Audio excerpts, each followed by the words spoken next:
This podcast is brought to you by the IIEA, sharing ideas, shaping policy.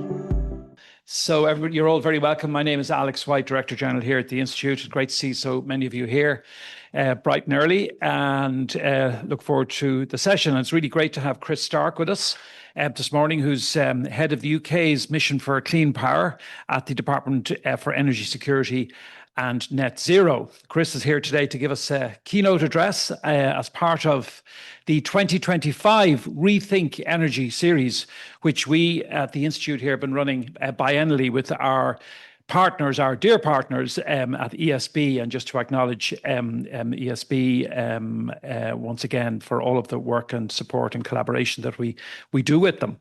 I also want to acknowledge colleagues from the British Embassy and the UK Department for Energy Security and Net Zero for their help in organising today with my colleague Emma Richardson.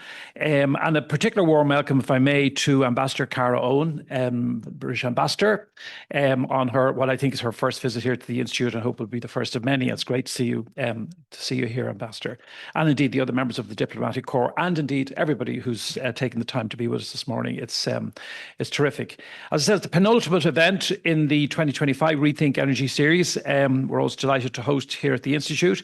It's a lecture series, which, as I mentioned, co-organised by the IIEA and the ESB, bringing together policymakers, industry leaders, academics, and community stakeholders to address the multifaceted challenges and opportunities presented by the energy transition.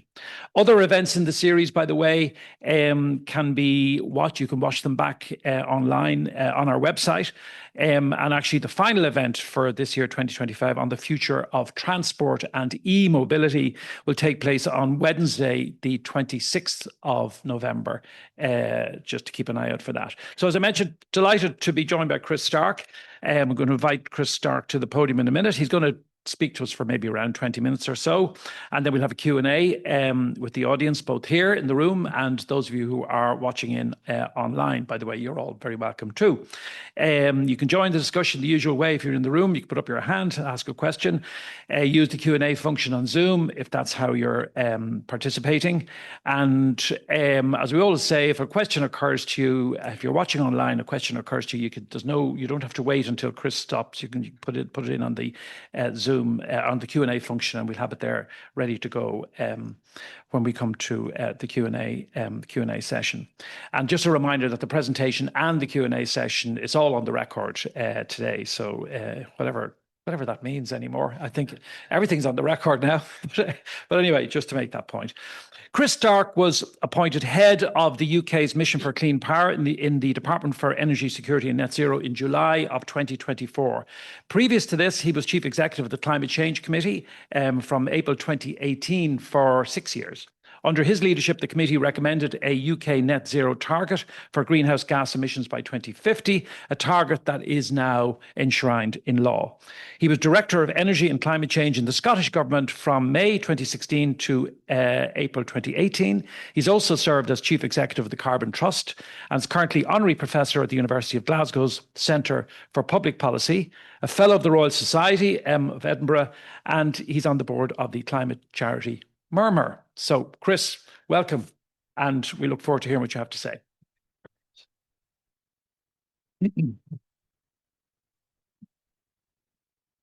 And very good morning to you all. I know it's an early start, so it's great to have you here, and thank you to the Institute for hosting me. We're here in Dublin for a couple of days, and just to say, although I'm here to talk about what we're doing in the UK and in Britain particularly, I'm here to learn. So there's a lot here in Ireland that we are trying to learn from over the course of the next couple of days. So it's exciting to be here. And as Alex says, I've got a sort of longer history on this with Ireland and the island of Ireland, coming here regularly when I was at the Climate Change Committee to understand what was going on. And it's great to continue that in this new role. So I want to talk to you this morning for the next 25 minutes or so about what we're trying to do in the UK to electrify our economy. But my background is climate, and I feel in the current discussion that we often skip over the climate issues. But since we are talking today as COP30 gets going in Brazil, I thought I'd begin with some just quite sobering stats, perhaps, on where we are heading right now on climate change, this issue, which drives, of course, what we are trying to do in Britain and here in Ireland to decarbonise. Really important set of charts, but this is probably the most important of them, which is where we are in terms of the global surface temperature relative to where it was pre-industry. And that yellow line that you can see there is our best assessment in the scientific community of what humans have done to drive that temperature to be something getting close now to the 1.5 degrees of warming that we still talk about in climate diplomacy. And you can probably see how that has risen, particularly in the last 30, 40 years, driven by, of course, the growth of the global economy and our use of fossil fuels, along with, sadly, the loss of land to store that carbon. That is happening. I rather feel we skip over it too often. It is happening. It is what is driving extreme weather throughout the world. This is a brilliant representation of what we need to do about it from the IPCC, which is the UN's clearinghouse for the climate science, showing you global emissions and the trajectory that we need to follow to get to a temperature outcome you can see on that chart, on that axis on the left there. At the moment, happy to say we are following probably somewhere in between that yellow line and red line. And that is a measure of progress, actually, from where we were just a few short years ago. We were having breakfast shortly before this. I was reflecting on the fact that if you'd been showing this chart 15 years ago, 20 years ago, perhaps, we would have been heading to something above 4 degrees centigrade of warming. We're probably heading to something, what I think clearly now, sub 3. But that little zone that you see there, I just wanted to kind of make real what that means. This is some work that was done by the UK's Met Office, looking at what a 4-degree world might look like. And this is why it's important that we keep focused on this issue of climate change. Just a few expressions of what kind of impacts we'll be having in the world as it warms. This is what we call, this is the extreme heat. This is what the wet bulb globe temperature of greater than 32. What that means is the humidity and the heat is too great for you to be outside for any great length of time. Unless you live in an air-conditioned building, you can't live in this kind of temperature. So we're looking at areas of the world that are affected for more than 10 days per year by those kind of circumstances. This is drought. In that 4-degree world, you can see the parts of the world that will face severe or extreme drought. This is river flooding. This is areas where 1 million people or more are affected by river flooding. You can probably see that there. And this is wildfires. This is the one that's probably creeping towards us here in Northern Europe. More and more we see that playing out each year in the UK as a risk. And this, when we bring that together, there are lots of ways to look at this, is an expression of why we should worry about it, because those impacts happen simultaneously. And the reason I like this chart, well, I don't like it very much, one of the reasons I show this is that it's a really good expression of the impacts that we'll face in particularly places like South America and Africa. And if you couple that with what we know of where populations are growing, there's a very good match between where those impacts are coming and where we are seeing population growth that is higher than places like Western Europe. That is going to drive migration, and we are already seeing climate migration, and that in turn drives, we know, political challenges wherever that happens. That is one of the reasons we should care about this. I think we have to keep returning to the fact that the science is extremely clear on this now, and that we have to do something to arrest temperatures. And the only way that we will arrest temperature growth is by focusing on this thing, net zero. So I know net zero, certainly where I am, has taken on a different discussion, different character recently, but net zero is a scientific expression. So net zero is, for carbon dioxide at least, global net zero is just the point when temperatures stop increasing. We stop adding to the problem of increasing temperatures, and with it, the changes in the climate, the likes of what we just looked at. And although the slogan net zero is probably losing a bit of its political potency, I don't know whether that's true in Ireland today. Perhaps we'll talk about that in the questions. It's certainly true in the UK. The goal of net zero doesn't go away. So net zero is simply a scientific concept that we have to maintain in our minds the idea that we need to get to net zero globally. And if we do not, then we keep cooking the planet. So it's going to get pretty toasty on this planet until we reach that point. My goal in my career is to try and hasten that as best I can. And the job I do now is one of one of the ways in which we're trying to attack that in the UK at the moment. So I'm going to talk to you about what we're doing next. But this is the work that I would have done in my previous role in the Climate Change Committee. So you will know that in the UK, we have a piece of legislation, the Climate Change Act, which requires there to be a set of legal targets for emissions out to the mid-century. This is the path that those targets present. And you can see that the historical position with territorial emissions in the UK on the left of this chart shows that we've been actually cutting emissions for a long time now, since the 1970s. So you can go back to much higher emissions right through the last sort of 30, 40 years. The path ahead for us is the one that's shown in that purple chart. And I want to sort of come to sort of the first point I wanted to make today in this lecture is that my career to date has been based on defining that path. And it's based basically on a concept of standing in the future and looking back. So in a world where you've got legislative targets for emissions, you can stand in 2050, you can know that the country needs to reach net zero, and you ask yourself a question, what is the quickest route to achieving that? What are the things that I wish I would have done earlier? And that leads you to this highly modeled outlook of how the transition will play out. That will be true in Ireland too. It will be true in every country. And just to put some colors onto that chart, those are the legal targets that steer that path. So we call these the carbon budgets under the Climate Change Act. These are the 5-year carbon budgets, basically the amount of emissions that we can have over a 5-year period is set into law in the UK. It leads you to that nice smooth purple line, which we can explore a bit more here. And my kind of main points is, it's a very nice chart, this. It's one I used to show a lot when I was at the Climate Change Committee, the rainbow chart of abatement, we called it. But basically what this chart is showing you is if you turned off climate policy today, you'd get that dotted line at the top, which is rising emissions slowly over time. The path we need to follow is the one at the bottom, and therefore the spread of colours in between is the sort of effort that you must make to get to that path. My first point to make this morning is, whilst it's wonderful to have that, it can lead you to a sort of over-specific view of what the transition looks like. And we know that transitions are often a lot more messy than this. But it does give you some truth about what needs to happen. And this morning, I'm going to talk mainly about what's in this blue box, which is the story of electrification. Electrification plus a bit of that demand reduction at the top, which actually comes through electrifying and being more efficient in our use of energy because of it. That's doing probably 70 or 80% of the job of decarbonising the UK economy over the next 20, 30 years. It will also do the same in Ireland. It will do the same across Europe.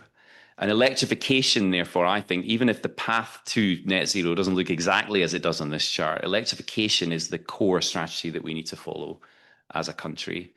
And this morning, I want to talk to you about why I think it is a good strategy to follow, not just for climate reasons, but a host of other reasons too. I also want to give a sort of warning, I suppose, that here in Europe, we often forget that there are other things happening in other territories, and it's worth looking at this story in other places of the world too. But the other thing to say here is that very smooth and beautiful path that takes you to net zero is not the one I expect that we'll follow. And actually, I think the messiness of the transition is something we should embrace, especially if we hurtle towards electrification as being a core strategy. So let me try and understand and unpack that a bit more for you this morning. So I want to introduce a concept to you this morning that I've been talking about a bit more over the last year or so, which is the concept of electrostates. So we talk a lot about petrostates, and petrostates have, of course, a hugely important role to play in defining our politics right now and defining geopolitics for that matter.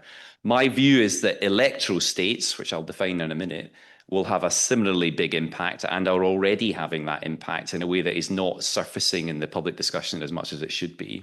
I think electrostates are generally trying to do something quite remarkable and are having success on it, and that we should want to copy that. So let me explain a bit more what I mean by that. So electrostates do two things. They are countries that embrace renewables, which are often very cheap, particularly in the Sunbelt regions of the world because of solar. They do a second thing, though, which is not just roll out renewables. We often stop at that point in their discussion of it. They also embrace electrified technologies at scale. And we are seeing a collection of countries across the world that are doing that now at a pace that I don't know that we've paid enough attention to. So let me just explain how that looks from my perspective. And we'll start with a story where I feel the UK has something good to offer, which is the story of our renewable deployment.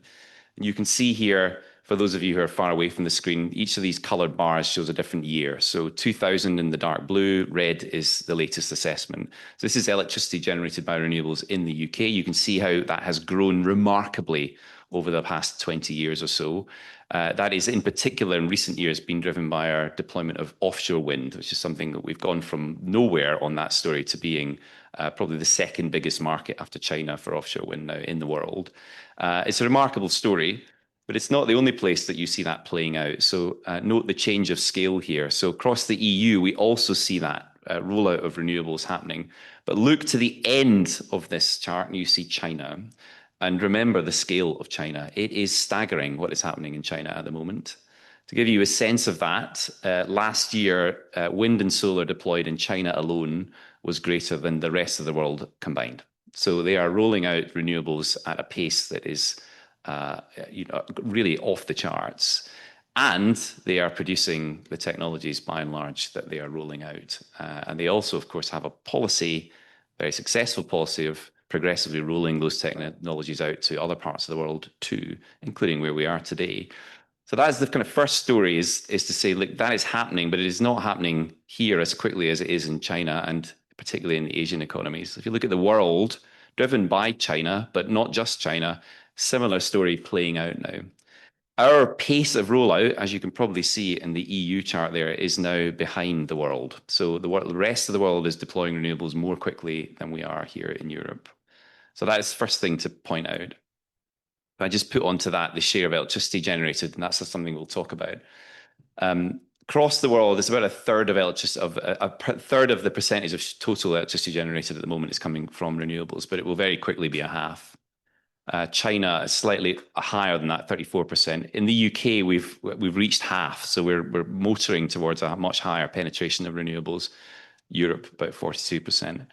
But it's the pace of it going forward that matters. So the first half of the transition is always the easiest one. The second half with renewables alone is often very difficult. And we'll come on to how we approach that in the UK in a second.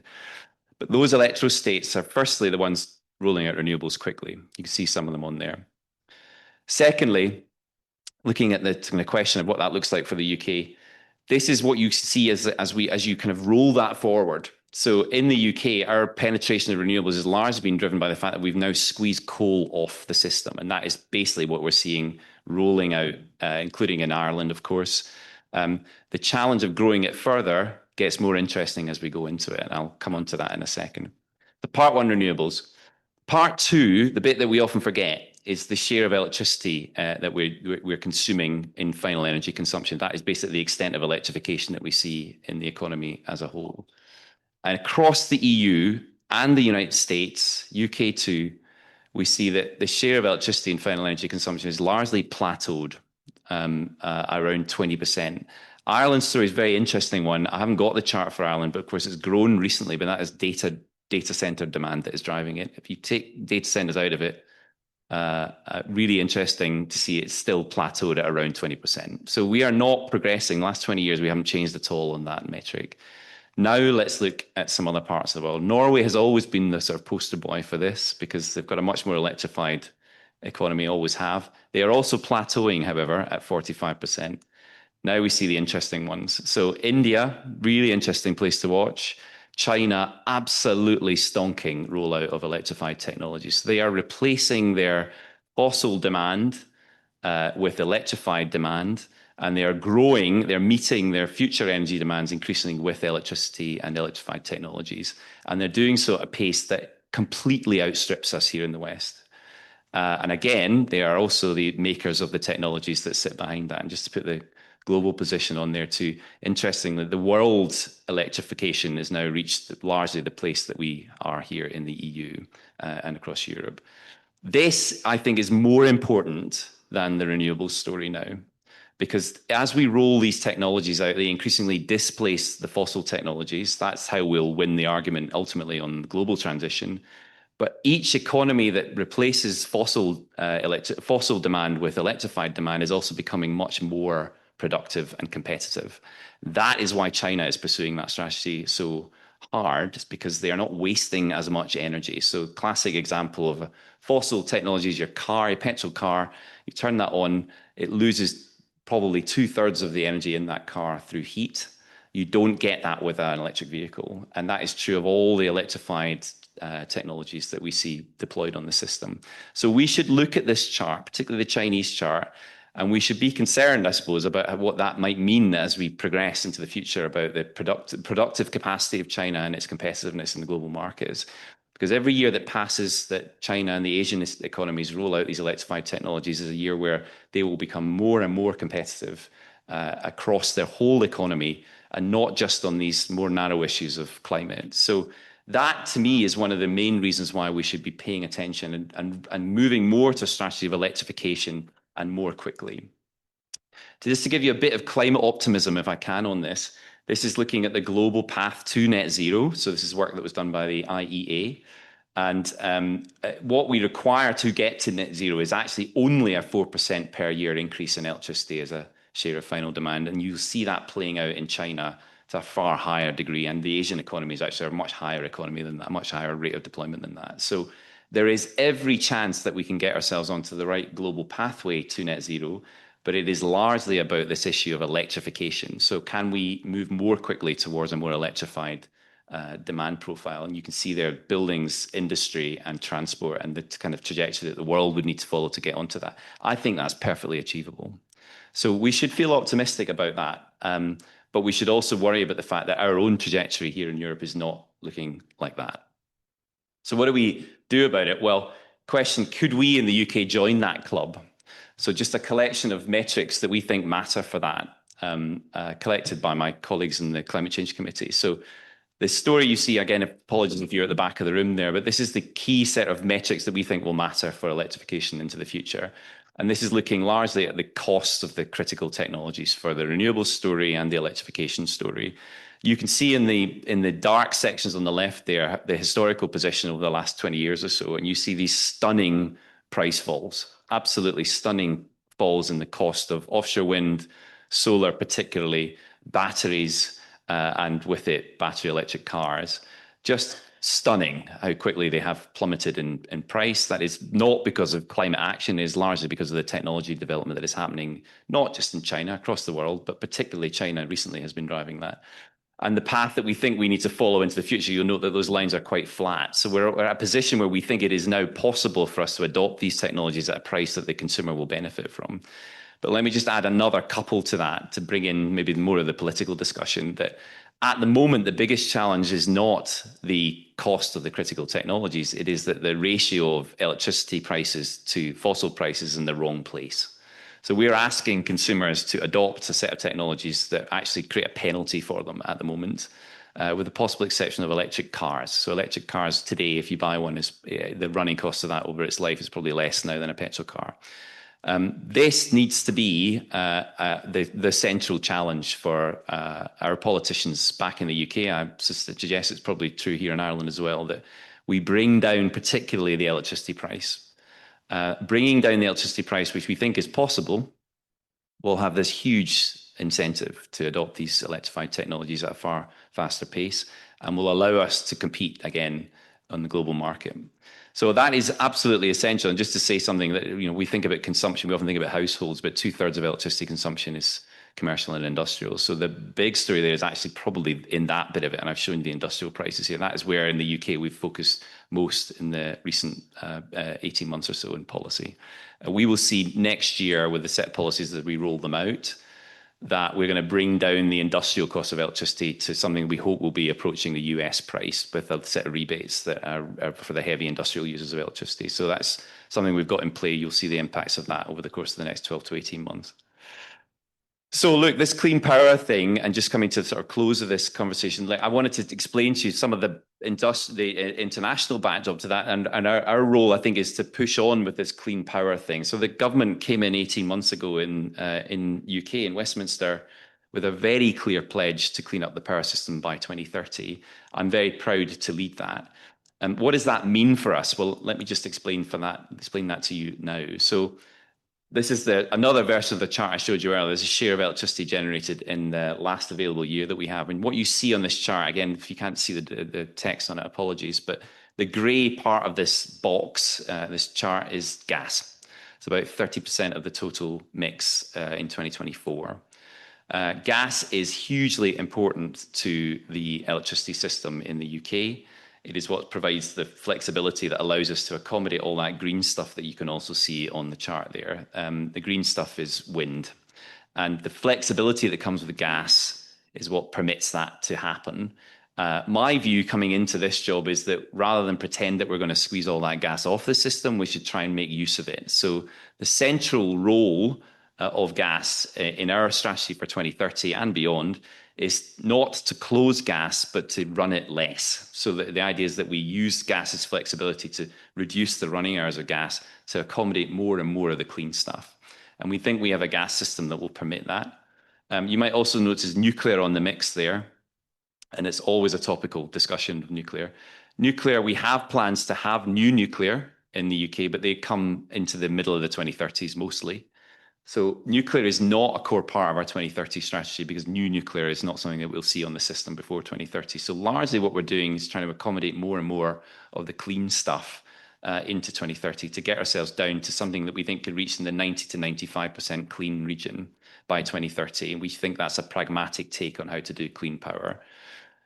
Just to give you a sense of what that looks like, and for the geeks in the room, the nerds in the room, this is a good chart. But current generation on the left there, we asked our energy system operator in Britain, NESO, to give us advice on what the 2030 power system could look like. And they gave us two scenarios last year. You can see there in the middle. They called it further flex and new dispatch. New dispatch is essentially having one or two power stations somewhere in the country that can act a bit like a gas-fired power station, but without the emissions. So either through hydrogen to power or by having gas with carbon capture. That makes a very big difference. If you have that on the system, it means you need to go less hard on offshore wind. And we are basically pursuing a strategy that looks very similar to NESO's new dispatch scenario there. And that final column is largely what my organization, DESNZ, is pursuing right now. We call it the CP 2030 range. But you will see on that the output that we are expecting by 2030 in the electricity system, which is dominated by the green stuff. So we move from where we are in 2024 with a great deal of gas dominating the mix to 2030, where gas is down to somewhere in the region of 5 to 10% of the total mix. If we can get it to 95% clean, that is our goal. That happens because of particularly offshore wind, so which you can see in the dark green there, but also some onshore wind, lots of solar in there too. So just to unpack that a bit more, this very dry table is probably the most important thing that we've produced in the last 18 months. So that range that you see on the right of this chart is what we are stretching for in Britain across each of these key technologies in that clean power system. So we've set a range that is at the top end of ambition based on that system analysis that I've just shown you, but also based crucially on an analysis of the pipeline of projects that we know is being developed in Britain today. And our goal is to try and get to somewhere in the middle of those ranges if we can, in the knowledge that if we fall short, we won't regret it because we'll need even more of this stuff past 2030. And the really interesting thing is to, well, of course, to set out a national target like that. We also knew that that wasn't going to be enough. So we turned those national goals that you see on the right there into a regional set of goals for the same technologies. And we have done what is, I think, the most radical thing that we will probably do at all in this parliamentary administration, which is to use those regional goals for each of these technologies to reorder the queue of projects that is waiting to connect to the grid. So we have a connection queue in common with Ireland and many other countries that is first come, first serve. So today we could come up with a good project and join that connection queue, and we'd wait behind everyone else that got in before us. For us, moving quickly in 2030, what we want to do is bring the projects that we know are most strategically aligned with these numbers to the front of that queue. And we also want those projects that we put at the front of the queue to be the most commercially ready. So the sort of secret sauce of what we're trying to do right now on 2030 is reorder that queue and build the pace through that route. So At the moment, we are days away from that queue being reformed. So that will then result in a new set of connection offers for those 2030 projects across the country that achieve these numbers. And that is tremendous from my perspective. We had to put a bit of legislation in place to allow that to happen, because essentially we're breaking private law contracts to reorder that queue. That is something that no other country is doing at the moment, but I know that there is a lot of interest in what we're doing. I think it will be a very successful process. It is incredibly hard. So we've chewed through thousands of connection offers to make that possible. And reordering the queue doesn't mean you lose your slot in the queue. It just means you get pushed back. So no one loses their connection queue, but some will be moved back in time. That is how we move quickly on this story overall. The reason that matters is because of this stuff. So this is the reason it's important for us to act with pace at the moment, is because at the moment we're in a period where we're actually quite benign conditions for us to bring new generation onto the system. We think the central assessment of my department is that the demand for electricity will not increase very much at all by 2030. After 2030, really interesting. Oh, beg your pardon. I'll get to that second. But at the moment, the pre-2030 position is that demand we don't think will change very much, with the one exception of this box here. So this is non-domestic demand. Now, this is the most uncertain thing for us, because in that box somewhere is data centers. And Ireland, you're way ahead of us on this. So we have seen already, and we watch with a great interest how Ireland has coped with this new electrical demand that comes from data centres. The next wave of that we feel is coming across to us at the moment. So my own view is slightly different from the department's, that small increase in non-domestic electricity demand is likely to be a lot bigger. And we want to kind of get ahead of that as much as possible with the stuff that I've just talked about. The bigger reason to do all this now is because of this bit, which is the post-2030 electricity demand. And the reason why we think it's probably sensible to do a bit of overbuild of clean generation now is because after 2030, possibly even before it, but after 2030, we see an explosion in electricity demand. And that is because of this story of electrification that I began my talk with you this morning. I don't know when that will come, but I know it is going to come. And the chances probably is that it will come quickly. So we want to have a power system that is ready for that before it comes.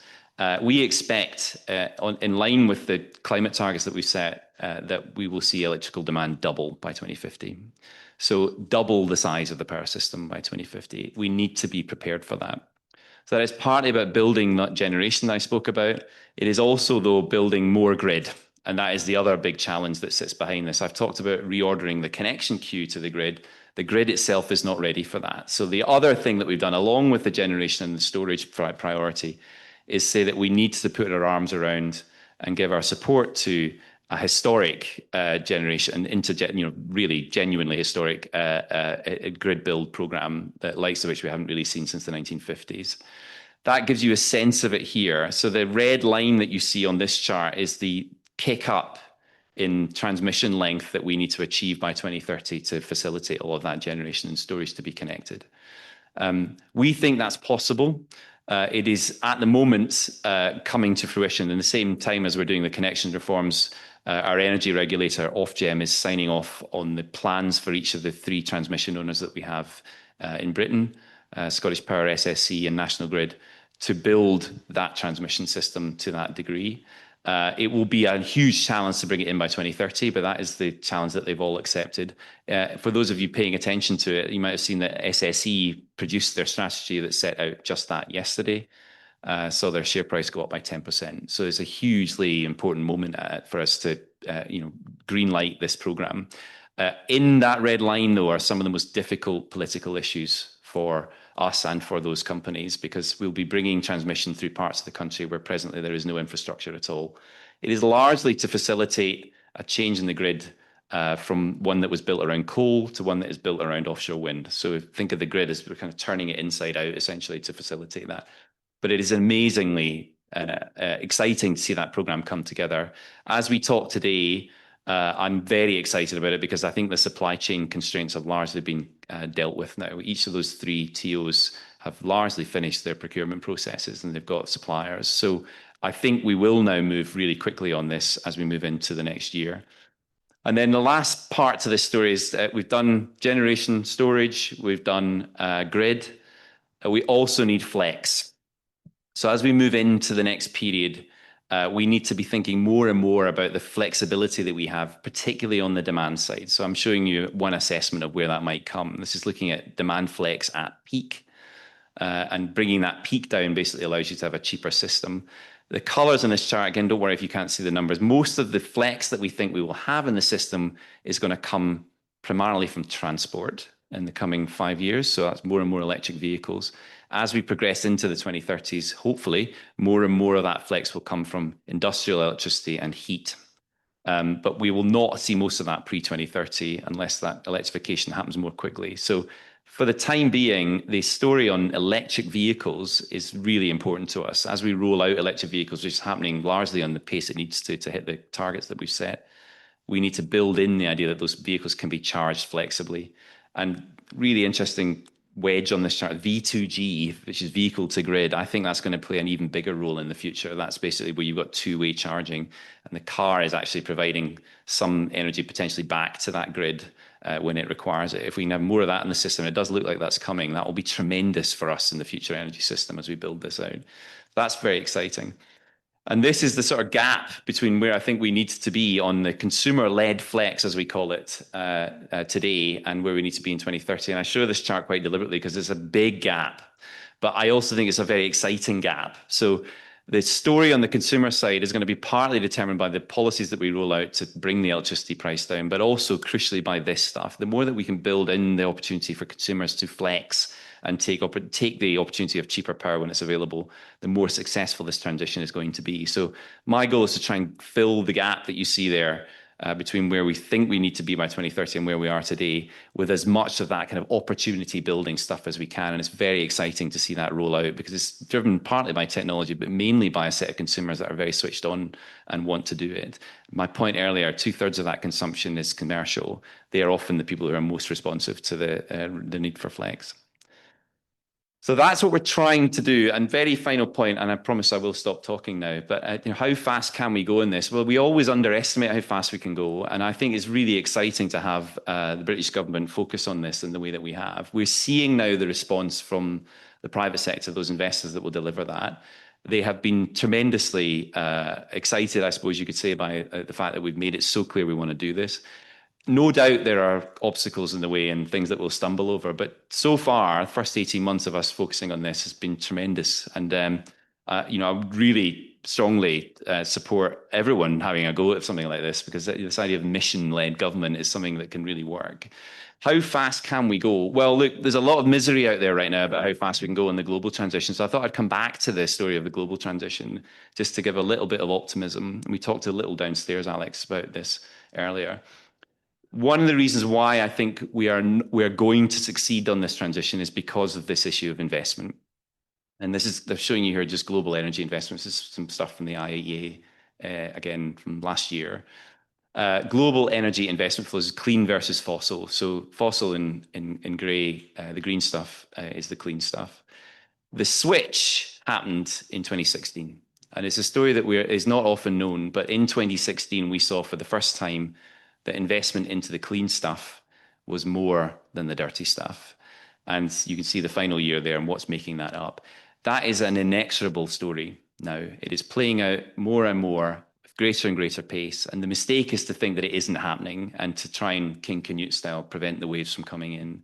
I think we should embrace this stuff, run towards it, because of course it helps the climate, but more importantly, it helps with our competitiveness as an economy. And our future role in that global economy is going to be determined by the pace at which we adopt this stuff. We should feel excited about it and we should run towards it. And final chart for me, I know I've shown you a lot of charts, but I said that that earlier chart was the most important one. In the end, this is the one that's been the most important chart to me personally over the time I've worked on climate. The reason we have to do this is partly, of course, because the economics support it, but mainly because of this chart. This is the global atmospheric carbon dioxide concentration, which you get from the bubbles that are stored in ice in the poles. So if you look at those bubbles, you will see this story of history playing out and that natural carbon cycle playing out. In that red box is what we've done since we started burning fossil fuels. And if you can see the dates on it, it has moved incredibly quickly over the last 40, 50 years to the point where we are today.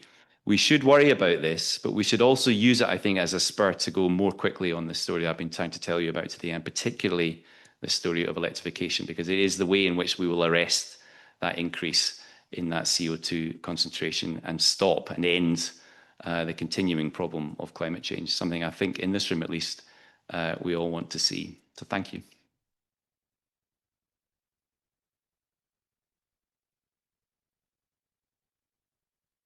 I don't know what you thought, but I found that immensely interesting, informative, and with a very high measure of optimism and positive thinking. So that I know that, you know, the term excited is a little bit overused in social media and everywhere. You mentioned it a few times. I think you're justified in saying that this is an exciting, the prospects that you've spoken about really are really very exciting. And thank you for, I mean, you're uniquely able to communicate this material, which is not without complexity, in a way that is, for me anyway, absorbable in just a short half an hour or so. So it's brilliant. I know people will have questions. I have questions, but I'm not going to indulge my role here by going first. So who would like to ask questions? Let me see your hands. One there, 2 or 3 around the room. If you're watching us online, pitch your question in and we'll certainly get it. I'll go to the ambassador first here. Thank you so much. Really, really interesting. And I would agree, this is also gives us hope it's possible. And if we do the right thing, we can really get where we want to go. And thank you also for mentioning Norway. I'm Aslak Brun, the Norwegian ambassador.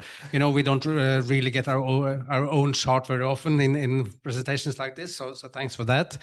Of course, we are really big part of Europe's energy security. 1/3 of all gas to Europe is Norwegian now, and quite a substantial part of it also comes to Ireland through Scotland. And hopefully also in the future we can also export offshore wind from Norway to the rest of Europe, which would be really, really good, because the weather systems in Norway and in the Netherlands and Ireland are different. So if it's blowing, if it's not blowing in Norway, it's probably blowing here, or vice versa. But I would like to ask you a question about, you know, the pathway towards what we in Norway now call climate neutrality, which you call it net zero. When we're getting a bit further on to 2050, we know, and you showed it very clearly, that gas will probably be a part of the energy mix for a long time, for the reasons you explained. Ideally, we should then make that gas climate neutral. And the way to do it is carbon capture, use, and storage. We are experimenting. We have pilot projects now for cement production, for waste management. And UK, you are also, like ourselves, trying to see how can we store it safely at the seabed. Could you say something about how you see CCUS as part of the solution going Chris, forward? I'm going to ask you to hold. I will. Keep that, because I'm going to group a couple together, given the time. John, please. Yeah. Is that okay? Yeah, of course. I'll write it down. John Fitzgerald, fabulous presentation. I hope your slides are available. That you copyrighted them, because they're great. Yeah. My question is, huge investment needed. And you mentioned that electricity prices are too high and they need to be lower, in particular for industry to get take up. What's the cost of this? Who pays? How much of this will be paid by the users of energy, and how much by the UK taxpayer? Does the budget next week have to take this into account? Maybe do those two. Yeah, so we do carbon capture. So, I mean, carbon capture, we agree, is part of the mix. And then again, if you take that outlook I talked about earlier of standing in 2050 and looking back, you really see the role of carbon capture, because there's only so far you can go with the electrification story, and there's only so much that you can expect of nature. And there will need to be some engineered carbon capture and greenhouse gas removals in the mix. And for us in the UK, we're, I think, slightly ahead of Norway in the sense that we faced the closure of infrastructure at an earlier time than Norway does. So actually, lots of what we've been doing in the UK is moving more quickly to carbon capture to ensure that the infrastructure is there to allow the carbon to go to where it needs to be stored.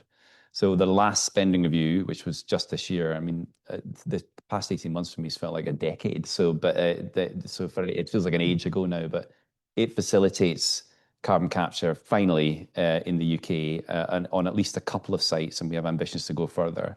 The question, what we do with the carbon capture is another interesting one. So having some of that CCS in the power sector is very useful to us because it allows us to bring through what we call clean dispatchable power.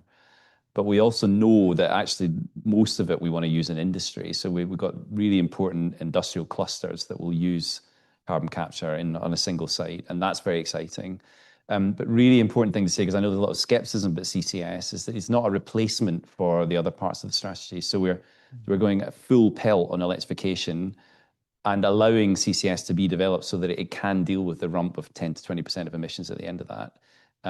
Every country in the world will face that challenge, and it is that 2050 outlook that keeps that in play. And it can feel strange to do something like that because it looks very expensive, but we know that in 2050 it's going to be something you wish you had. So that is our outlook on it, and I'm very happy to see supporting that in the spending review. Super. On the critical question, the cost of all this, it is the critical question. There's no question about it. So although we are aiming for clean power by 2030, we want to do so in a way that benefits the consumer. It's really interesting. Like the Financial Times does this chart every 6 months or so, looking at the cost of electricity, and shows Ireland and the UK as being the most expensive places in the world to consume it. I often feel that chart's quite misleading because it doesn't take into account all the rebates that the industrial users get. But nonetheless, we should pay attention to that chart, and global investors pay attention to that chart. So it is our ambition to do something about it. Now, if you do nothing, there's a set of costs in that system that must be recovered somewhere. You've got a choice. It's either bill payer or taxpayer, and the other choice is, can you stretch some of those costs out so there's a lower in your cost? So obviously those are things that we're thinking about. But if you do nothing at all, really interesting, all the stuff that I showed you earlier, believe it or not, there's a longer presentation of that we could go into. But basically we're putting a load of new costs onto the electricity bill to facilitate all that investment. And it is historically huge investment. And we think probably £200 billion of CapEx to deliver all their networks and generation and storage. That, of course, is added to the bill, but stretched out over many decades and recovered from the bill payer. What that facilitates is a lower wholesale price, so the price at which the suppliers buy. So that falls basically because you're bringing onto the system a load of zero marginal price renewables. Those two things largely net off. So everything that we do in addition to that to bring down the cost of the electricity bill is going to be really, really additive. So yes, it's very much in play for the next few weeks and months, but we are going to keep focused on this issue now because we've got this nice position where all that investment brings with it all the jobs and all the good stories that we want to tell and doesn't actually create pressure on bills. If we can go further with policy, we'll be able to change that ratio that I talked about of electricity to gas. That's really critical because the next stage of this has got to be about changing the demand for electricity itself. We want to increase the incentive to consume the stuff that we're producing. So watch this space. Yep. Two nice questions from the Zoom audience.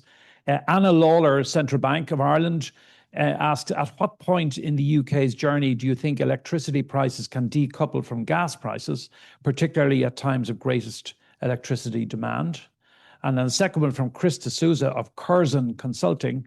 Looking at the demand flexibility gap, should that be driven by commercial incentives alone, or should there be more regulations?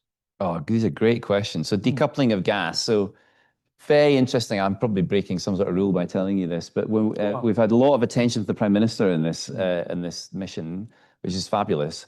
So quite early on, he came along, and this is literally his central question: why do we allow the gas price to set the electricity price?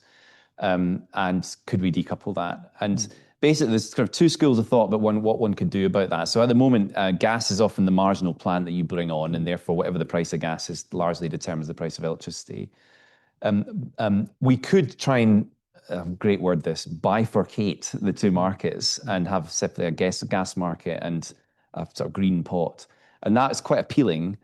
Or we could allow normal market economics to play out and simply put a load of green stuff on there. And that's largely the second strategy that we've followed. So we think we will displace gas. And that the new clean stuff that we bring on will be under long-term contracts in the contract for difference system that we have, which should be at a good price. And increasingly that will displace the price setting role that gas plays. We think that will happen before 2030. So the sort of decoupling will happen because of the quantities of clean power that we're bringing onto the system. But really important to say, I mean, today, I don't know what it is, but in any one year at the moment, gas is setting the price maybe more than 90% of the time. Maybe by 2030 we'll go down to under a third of the time. So that gives you a sense of it. But gas is still a very important price setting factor. So we want to keep going with that. The things that will really matter in terms of the displacement of the gas are long duration energy storage. Now we're really into the tech, but that is something that you can call upon. At the moment, it's gas that we call upon when we need it, when the wind stops blowing. In the future, there'll be other ways to do that. And those technologies have therefore an outsized role, even if they're expensive, in displacing gas as price setting. So I'm very excited about very bog standard technologies like pump storage hydro, but I'm also even more excited about some of the newer technologies that allow you to store electricity at scale, like compressed air, liquid air, flow batteries, because if you've got them on the system, you will call on them before you go to the gas. And that will allow, I suspect gas will become more competitive even at a price because of the competing technologies that are there. So we'll have a nice story hopefully to tell about gas not being such a problem for the consumer in the future. Demand flex and how we close the gap. I am currently of the view that the market will deliver most of that gap, but we need to facilitate that with some clever regulation. The temptation in government is always to step in and put a policy around everything. So, let's create a new policy to drive demand flex at the consumer level. It's, I think, unlikely to be successful. The pioneering companies like Octopus at the moment are out there showing us that the consumer will respond to it if they're given the opportunity to consume a new sort of product. So I'm very optimistic about our ability to close that gap that I showed you. But it does also rest on a set of technologies that need to be rolled out, including smart meters and much greater deployment of electric vehicles and clean heat, electrified heat. So if we can drive that through policy, then I suspect that the innovative market players will deliver the incentive. Was a gentleman there? Yep, yourself. We get the microphone to you. Good morning, Chris. My name is John Walsh. I'm the research manager with ESB. And thanks for kind of calling out the electrification point, because I think it's something that's not spoken about enough. We obviously have to decarbonize electricity, but we also have to increase. We also have to increase the rate of electrification from 20-something, where we're a bit stuck at the moment, to 70-something or 80-something%. And to do that, I absolutely agree with the point John made about who bears the cost of making electricity more affordable. But there's also a hearts and minds question. So how do we bring society along, and maybe what's the role in policy and what's the role of government in, I guess, bringing people on this journey with them? Because as we need to increase that rate of electrification, we need to bring the broader society along on this journey. And certainly with the heat pump adoption percentages in Ireland, we're not seeing the changes we need to see. I think the UK is quite similar. Electric vehicles are gaining momentum, but certainly the electrification of heat has stalled for retrofits here. And I was just wondering what's your thinking in that space, because it is a real critical area. Shall I pick that one up? Thank you, John. Look, there's been a lot of geekery this morning, so let me just firstly make a geek point. If all we do in this story of clean power is focus on the generation and perhaps the storage side, we create a very expensive system. If we're not seeing more and more consumption of the thing that's being produced, it's just going to get more and more expensive. And that's one of the criticisms that's leveled against us, is that we've overly focused on generation. The reason we did that was because we knew we didn't have time to allow that to pass. So getting more ambition into the generation side now was always the plan. But we have to now see, in terms of the overall calculation of this, you need more demand to mop that up, because otherwise the unit price gets very high. So the more demand we have on the system, and the more that demand is matched to the availability of the supply, the cheaper the overall unit price of electricity will get. So that's a big part of the story. The next stage of this needs to be much more in the UK about electrification. So driving the incentives there is something that we're very, very interested in. The key incentive is to bring down the cost of electricity. So if you do that, you create a much broader incentive for them, for people to take the cheap option of electric cars, electric heat, and also industrial users to move to electrified technologies. So obviously that's something we're thinking solidly about. I think that is also key to the second to your fundamental question, which is how do you bring people with us? Well, look, I've spent actually most of my time thinking about that prior to doing this job, and I think most people don't want to be bothered by the stuff I've talked about this morning at all, right? So we need to make this as simple as possible for them. We need to create the set of incentives that such that it's an obvious choice for them to move to electrified heat or electrified transport. And they don't need to hear me say that. It should just be an automatic choice. I think we're on the cusp of that with transport. So we have successfully progressed to a point that our Norwegian colleagues were at a long time ago, where it's just a normal choice now to move to electric cars. And we'll see that more and more. What's driven that is the round cost of it being cheaper and increasingly now the unit price coming down as well. My story on China, though, is really interesting here. The price of an electric car in China is now sub $10,000, and that is a mass market play. European manufacturers really struggle at that price point. So we're in kind of interesting world where the tendency of policymakers now is to try and hold that back, which is, of course, going to hold back the overall transition. So we're in a fascinating period now for the EV transition. But the overall story in the consumer is we cannot ask too much of them on this. There are some people who really do care about it. But at the moment in the UK, mostly if you're installing a heat pump, you're going to have a more expensive heating system at the end of that because of the price penalty in electricity. Now, if you've got a very efficient house, very energy efficient house, then that's not the case. But we need to make it even easier for this to be a mass market play. So at the moment, our answer to that is to try and subsidize the unit cost of a heat pump. That's having some impact. But it has a shelf life as a strategy because we cannot subsidize the installation of every single household's heat pump. So in the long run, this needs to move to being a more mass market play. And I suppose the crucial thing is when people go to the pub, they need to talk about it as a normal thing, right? It's not some, zealot fantasy of us getting to net zero. This is just a normal run-of-the-mill thing. And my assessment, looking at this, is that that's how you win the war. You don't stuff this stuff down people's throats, that you simply create more and more of an appealing prospect for us to move to these technologies. It is largely driven by technology. And if I have a criticism of my friends in the green movement, it's that we often present a lot of the things that need to be done as a requirement for sacrifice. And actually, I think the better way through this, and the reason I do the job is that I do now, is because I think there's another way of framing this, which the Americans would call abundance, which is simply that we're creating a kind of energy system where there won't be the same constraints that there are today, that we won't have the same concerns from the requirement to import things from parts of the world that we'd rather not. And the availability of cheap electricity is the kind of core to that. To me, it seems to me that we're in the period now where we can form that as a mass market offering. Right.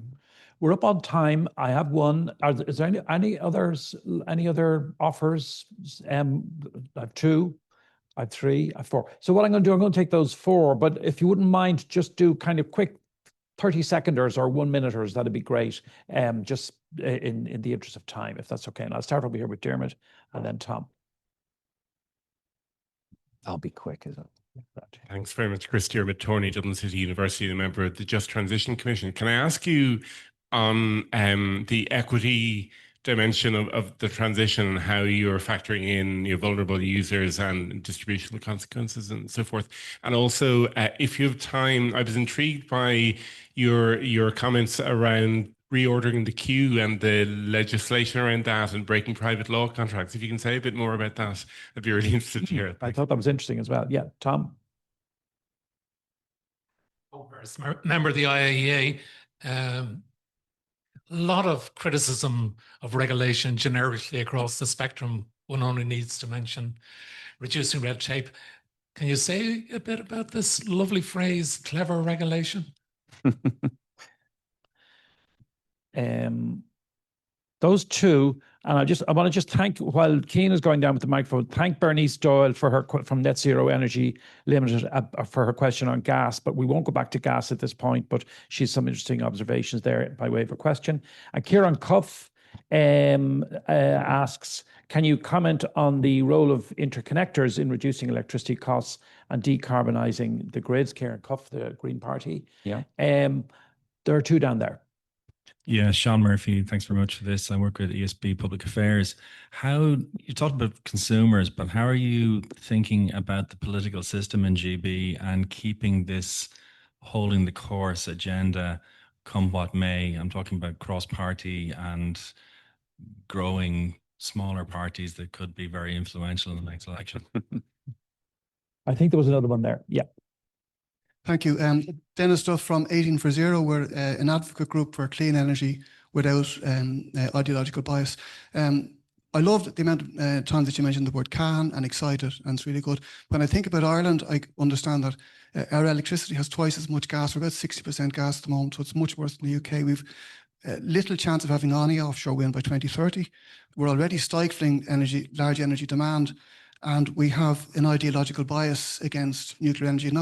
When Alex was minister, he didn't have that, and it's now being overcome in SEAI and EirGrid and that. So they are studying it.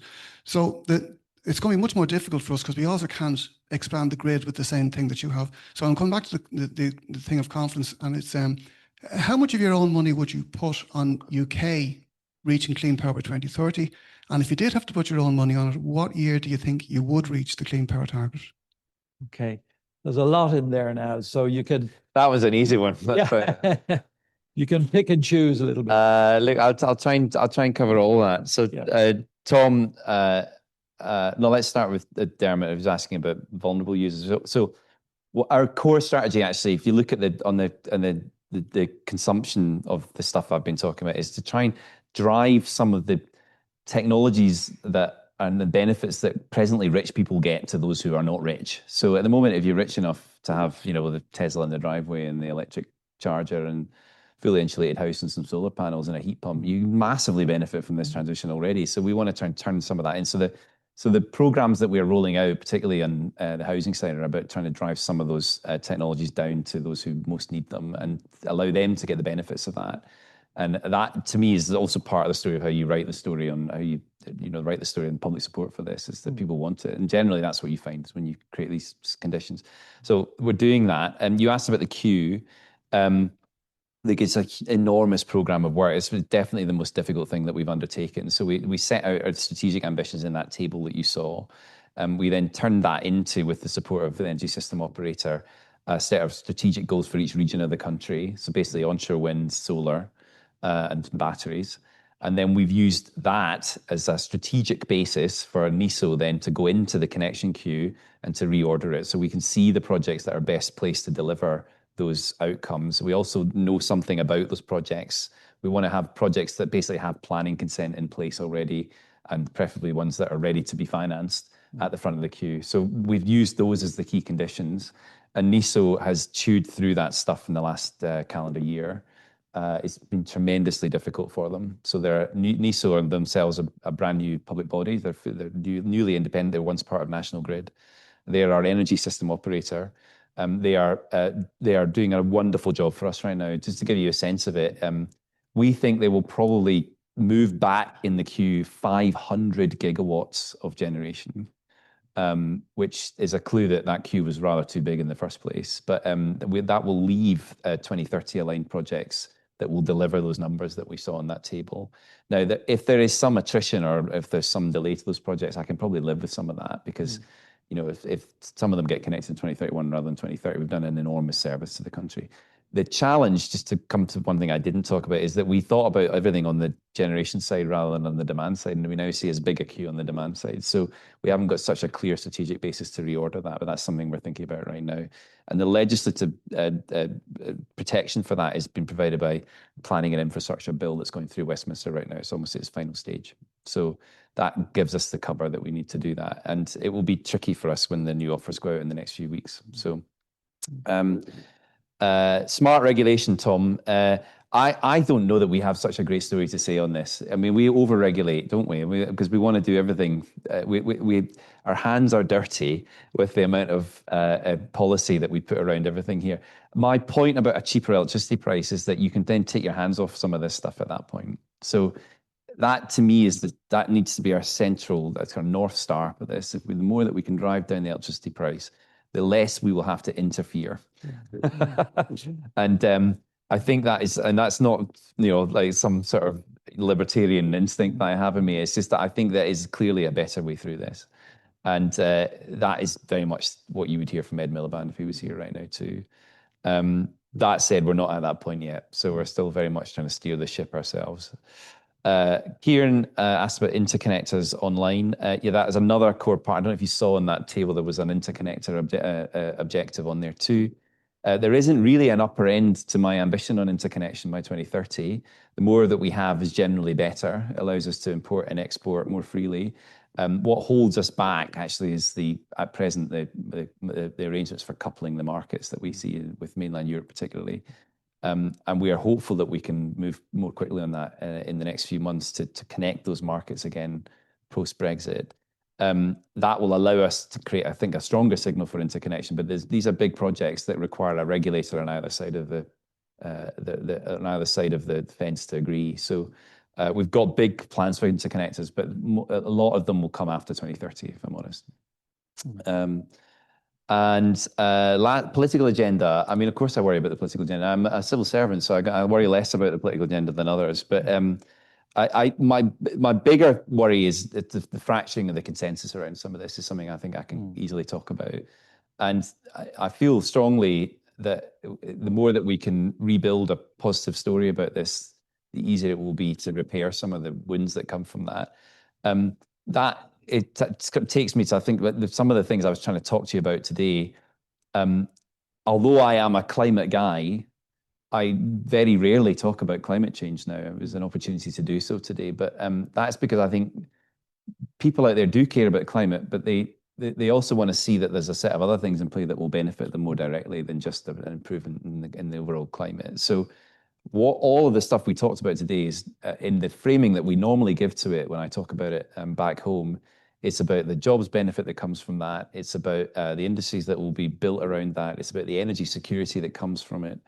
It is also generally about us getting building again as a country. We've suffered in common with many in Europe with an inability to get infrastructure built. And part of the story that we want to tell the country is that we are righting the ship on that. So those are all very important parts of what needs to be done. And they're not driven firstly by the climate.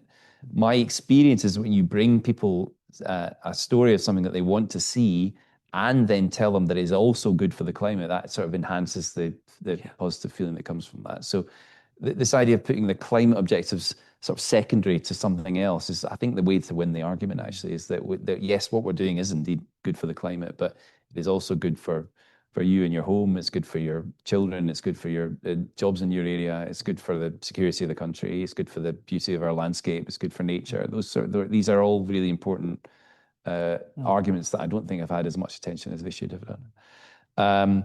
Clean power by 2030. Well, if you define it the way I've defined it, I think we'll get there by 2030. So I kind of duty bound to say that, really. So that's a nice, easy question to round off on. That's great. We were up on time. I was going to explore it by way of a question, but I won't. I'll just sort of a reflection, not particularly well thought through reflection to finish. Paddy Hayes, who's the Chief Executive of the ESB, our colleagues, sponsors for this morning's event, has been talking just yesterday in the papers this morning about infrastructure generally, and of course in particular about housing. And the central, I mean, the great imperative for all of us, I think, is the impact of climate change and all of what you've been talking about. But the central political imperative in Ireland for this government and any future government that one can see is housing. Yeah. And water and electricity, like these are critical to it, and the infrastructure is wanting in relation to it. And Paddy even uses the word emergency. He says emergency measures will need to be taken in terms of, and there's huge funding the ESB and themselves are deploying, which is really with support of government. but vastly more will be needed. I mean, multi-billions. This is to address this housing issue. And what I was going to ask you about, but I suppose it's a little bit too late now, but if you have any quick thought, is, and I'm interested in what you say about these not trade-offs, but not to see the climate agenda as something separate, that there can be, like, is there an additional challenge for the country having to expand general infrastructure like housing when we're also trying to decarbonize? Yeah. And or actually, could it even be a good time to talk about decarbonization? No, I think it's that. So that is absolutely critical. So the one view of the growth, and we have a similar challenge. I'm probably not quite as extreme in the housing side, but we have similarly, we put a mission around that too. So we want to see a huge new program of house building in the UK. That some people frame that as a pressure. Yeah. But actually, if you buy my argument here, the bit that's missing from that story is more demand. We want more electricity demand to mop up all that lovely clean power that we'll be putting on the system. I think that's the way to think about it. So the more electricity demand that we have in the system, the more that we can use it. Actually, that's great for households. It's slightly different for data centers, which is sort of an extreme form of firm power demand that actually does stress the system. So that is it's not a new challenge, but it's more of a challenge perhaps than we thought it was. But the housing stuff, like, we'll have it all, thank you. But the bigger challenge politically, which this government has picked up, is that some of that infrastructure is going to be tricky to support, because it goes through parts of the country that don't have it at the moment. And Prime Minister has been very clear that he's going to see this through. So these are all important planning concerns, and we should allow the planning system to do its job. But we are, as a government, supportive of putting that infrastructure where it needs to go. And that is part of the story. And it's interesting to look back. I mentioned the 1950s, but when we did this in the 50s and 60s, we were very honest with the country about our need to build the grid in parts of the country that didn't have it.